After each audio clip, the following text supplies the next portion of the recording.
Hey guys, welcome back. BDCKR here. We're back with our weekly recap of all things Injustice. This is for the week of March 18th, 2021. The current character challenge is Regime Hawkgirl. That is a 1 week repeat. And the required characters for that is Catwoman, Lex Luthor, and Doomsday, who are bronze, and silver, respectively. So, pretty easy for any newer players. This is the kind of thing where if you have a couple golds, it's pretty reasonable, even if you don't have these guys, to buy them in the store. Yeah. Passive is Shock and Awe, which is when Hawkgirl tags in, she disables all opponents' special attacks for 5 seconds. And if she gets 200% on Special 2, it will become a critical hit. She's got 1,100 attack and 1,000 health. She was last available on the 26th of July 2018, and this is only actually the third chance ever to get her, and the second since July of 2015, so it's been a while since we've been able to get her. Yeah. I mean, she might be in some of the nth metal packs and stuff, but we haven't checked those exhaustively. And it's also potentially possible she's in the challenge pack if it's been updated. We haven't checked that recently either, but the last time we did a big opening, she was definitely not in there. She was missing. She was already out, but she wasn't in the pack. Yeah.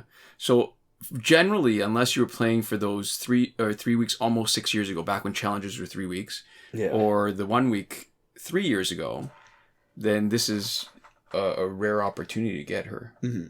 Yeah. Artificial scarcity. Yes. She isn't the best card. Her base damage is 1,100 and base health is 1,000. So she's behind on those more recent. None of them are really recent. Nobody's recently released. But the more recently released stat beasts. And in her passive to auto crit if you get 200% on Special 2 is interesting. Mm-hmm. I think it's got some good value. It's not too hard to do. And the key is actually starting to tap where the circle will appear before it starts, because it shrinks pretty quickly. And then you should have a pretty good chance of hitting 200%. Yeah, so, it's pretty good to get consistent crits with her. And if you can get consistent crits for free, then you maybe don't need to spend as much of your gear slots if she's a specialist boosting her crit chance. Yeah. Leaves that third... Basically, we're talking about Tantu Totem Master's Death card that gives you that third slot free to do whatever you want. Yeah. I was never a big fan of disabling specials temporarily. I remember when they first announced it and before you could get the gear, that it seemed like that would be really cool if you could disable it for the fight. Yeah. But it would be for a short period of time. And the gears, at least, were way worse because it would only have a percentage chance of disabling. Mm-hmm. So she's better than most gears. But 5 seconds is not a lot. Because unless you knock them out in 5 seconds, they're ready to drop a special on you in 5 seconds. Mm-hmm. And I think the biggest value is that, she's hard to get. This helps you complete your collection. I guess, too, it almost, if you want to take advantage of her passive, it almost defines how you want to play, or how you're going to play her, because you need to be ready to take out the opponent pretty fast. Yeah, you want to bring her in when you're worried about getting hit by special and use her almost like a tank, but like an offensive tank, where you bring her in and knock them out so fast that they never get to use it. But that means almost certainly that you have to make her a specialist. Yeah, which the second part of her passive is good for, right? Yeah. So you would gear her out and try to make her probably a second specialist and focus on that crit damage. Yeah. Mm-hmm.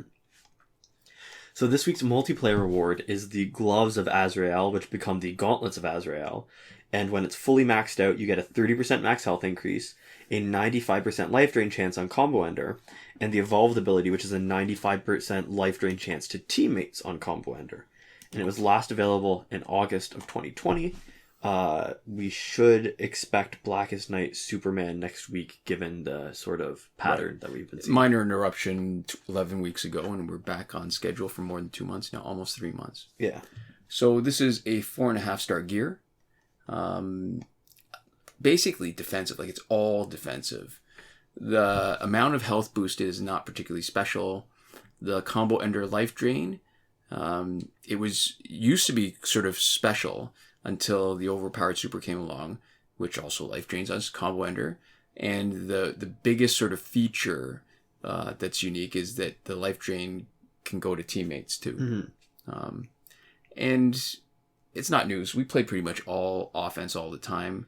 We're screwed usually if we need healing, although I've been able to take advantage of overpowered super quite a bit because it's got some offensive abilities in it too, with the new Batman Ninja Catwoman team. So I guess the cards that would be good with this would be cards that have extra hits on combo ender, like Raven, Deathstroke, Nightwing, Jessica Cruz. You get more combo ender effects. It's good on a card that's going to be your healer. And if you're going to try to do combo enders anyway for their passive, so let's say it's trying to stun with Earth 2 Hawkgirl, or if you are also carrying Razzle Glow Scimitar or Overpowered Super, it's not a bad gear, because what you're doing is you're really leaning into what you're trying to do anyways. You're not working extra to get it, but combo enders don't always hit, and so you're only getting it a small percentage of the time. Well, half the time, I'd say. And we did a video on the gauntlets, like years and years ago. Principles aren't much different. We'll link that in the description.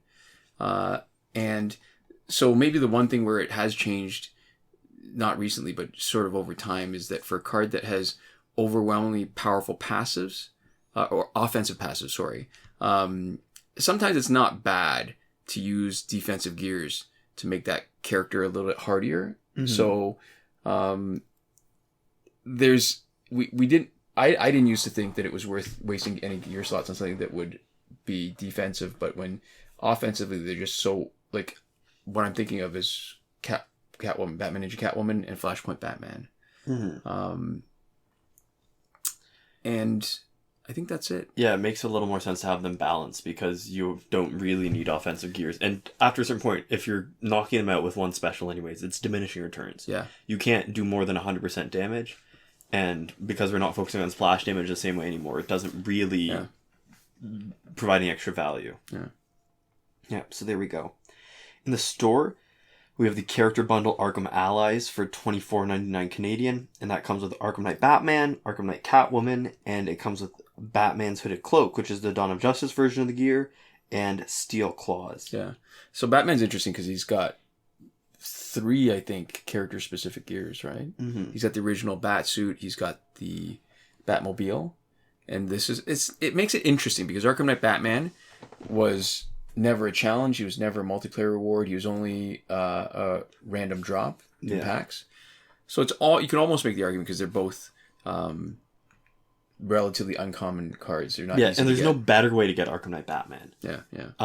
Getting any one copy of him is always exactly as valuable as getting any other copy of him from anywhere else. So it's one of the few cases. In contrast to the other pack, which is the Gotham Gold pack, which is $24.99 also, you also get one more character, but it happens to be that out of those 3 characters, you get only 2 are gold.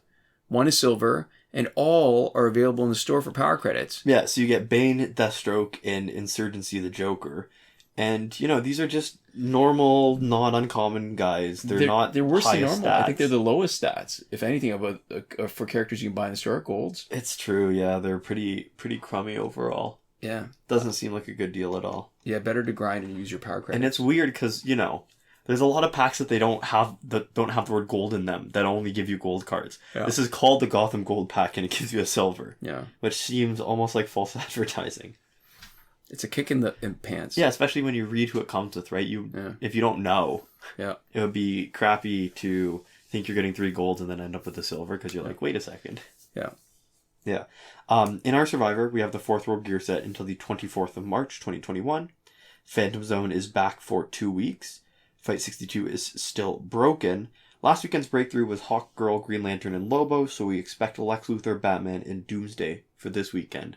And by expect, I mean there's like a 99% chance, I think. I don't think breakthrough tends to ever interrupt. No. And what's almost, again, another kick in the teeth is that wouldn't it have been so much better to have Hawkgirl as the breakthrough this week? Yeah. When you actually just got one. Or even the next week when you get a chance to really level her up, right? You get a week so anyways. And so there's a link in the description to a Reddit thread from Devlin16 if you want to look at the breakthrough schedule yourself. Yeah.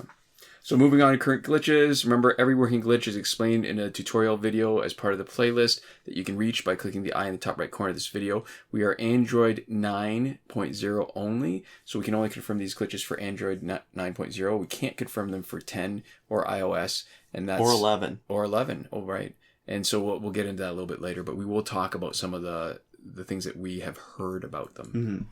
So starting off with the not working glitches, stuff that you could do at one point or you might want to do, but that there's nothing for.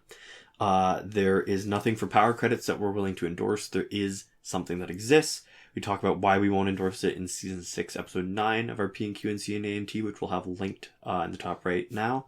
But the main takeaway is that it's risky, it's sort of not fair to everybody, and we aren't willing to put our names behind it. So you can find it if you really want to, but we're not going to be the place for that. Yeah. There is nothing for getting repeated past multiplayer season rewards. There is nothing for getting early multiplayer season rewards in any way that you'd want to exploit. And there is nothing to get through Phantom Zone supernaturally quickly. It's just you and your strategy and your characters are what's going to get you there. Yeah. So, working glitches. And just a quick recap, like I said, all the videos will actually explain how to do those glitches. But the glitch to let you play Phantom Zone repeatedly and to reset the challenge, both are working confirmed on the current regime Hawkgirl challenge. They basically same thing. It removes progress. Same technique, removes progress from both. Just keep that in mind because clearly the progress in Phantom Zone is much more valuable than the progress in challenge. So don't go and reset that accidentally. Unless it's not to you. Might not be, but probably. And if you're on Android 10 and having trouble because it's making you download 1 gig of data every time you try to do a challenge reset, we've got a comment from Kakde that we've cut and pasted into the description on the files that you want to move around so that instead of having to re-download it, you just move it out and then move it back in. Yeah, using storage space instead of bandwidth. Yeah. We also have a comment from Jonathan Yang on how to reset the challenge on an iOS device. Like we said, we can't confirm either of these, but we haven't gotten anything but positive feedback for them, so we're putting them in here because they also don't seem particularly dangerous. Right. Breakthrough glitch, let you play repeatedly, still working. Airplane mode / refund glitch is still working. Good for packs with random drops and last laugh tickets. It does not work for us on Android for the final crystal in Phantom Zone, but we've had reports from iOS that they've had some success doing it. Mm-hmm. Time shifting still works in Android for unlimited survivor play and energy recharges. Always bring your clock back when your clock is out of sync with the server. Sometimes that's what causes you to not get the events when they should happen, like the challenge might not appear. Mm-hmm. So there we go. And last but not least, in between not working and working glitches, we have the promotion glitch, which exists in a limbo in between those two states, because it's not usable, but it's not working. It's not working, but it's not working. Right. So we keep it here just for fun and because we can, and hopefully one day it'll come back. But I'm not holding out hope. Yeah. And to finish up, we've got some people that we would love to thank. That's all the wonderful people who support us on Patreon. So that's Consul Peasant and Edwoon, who are supporting us at the top tier Last Word, Mohammed Albshaiti at the Your Message Here tier, Shawn Farrell, Daniel Simonson, Aaron Maule, Michael DeVries, Brandon C., Irvin Ruiz, and Eddydoo, who are supporting us on the credited level, and Chris Wolff, Scarlet Dani, Awesomegamer241, Pavu RS, Gavin Mallott, and Isfar E at the gratitude level. Thanks so much for your support, and thanks so much for watching. We'll see you next time. Komoda.